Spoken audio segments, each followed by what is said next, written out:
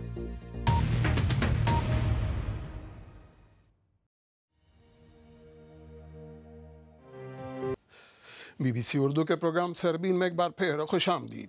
Ukraine کی حکومت Putin مخالف روسی صحافی کے قتل کی جعلی خبر کا دفاع کر رہی ہے۔ یوکرین کی حکومت نے کیف میں روسی صحافی ارکادی بابچینکو کے قتل کی جعلی خبر چلانے کا یہ جواز پیش کیا ہے کہ انہوں نے دراصل یہ سب کچھ اس صحافی کی جان بچانے کے لیے ایسا کیا کیونکہ روس اسے مبینہ طور پر قتل کرانے کی منصوبہ بندی کر چکا تھا۔ تفصیل کے ساتھ فراز ہاشمی۔ بدھ کی رات آرکیڈی بابچینکو کے فلیٹ کے باہر کا منظر۔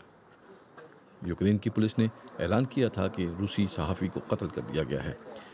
روسی حکومت کے مخالف اس نڈر صحافی کی موت کی خبر نے ساری دنیا میں ہلچل مچا دی۔ یہ پہلا موقع نہیں تھا کہ جب کسی پوتن مخالف صحافی کے قتل کی خبر سامنے آئی ہو، لیکن خبر کے کچھ گھنٹوں بعد حیران کن انداز میں اس فلیٹ کے باہر نہ تو پولیس تھی اور نہ ہی کوئی اور، جہاں بظاہر بابچینکو کو قتل کیا گیا اور ابتدا میں کسی کو اس کی سمجھ نہیں آئی کہ یہاں کیا ہو رہا ہے۔ یوکرین کی سیکورٹی فورسز صحافی کی موت کی خبر کے 19 گھنٹے بعد اس صحافی کو میڈیا کے سامنے لائیں تو دنیا حیران رہ گئی۔ اس پریس کانفرنس کے دوران یہ بات بھی واضح ہوئی کہ یہ صحافی جانتے بوجھتے اس ڈرامے میں شریک تھے۔ بظاہر اس کا مقصد اس حملہ آور کو پکڑنے کے لیے یہ جال بچھایا گیا تھا جسے روس نے کرائے پر حاصل کر رکھا تھا۔ میرے پاس اور کوئی چارہ نہیں تھا، میں ابھی بھی زندہ ہوں۔ میں نے اپنے بہت سے ساتھیوں کو دفن کیا ہے اور میں اس اذیت ناک احساس سے واقف ہوں۔ مجھے افسوس ہے کہ آپ کو بھی اس سے گزرنا پڑا۔ اس کے بعد بابچینکو کو ملک کے صدر سے ملاقات کے لیے لے جایا گیا، جنہوں نے اس کے مکمل تحفظ کی یقین دہانی کرائی۔ کچھ لوگوں کی نظر میں یہ صحیح فیصلہ تھا، لیکن کچھ یہ سوال پوچھ رہے ہیں کہ اب یوکرین کی حکومت کی بات پر اعتبار کون کرے گا۔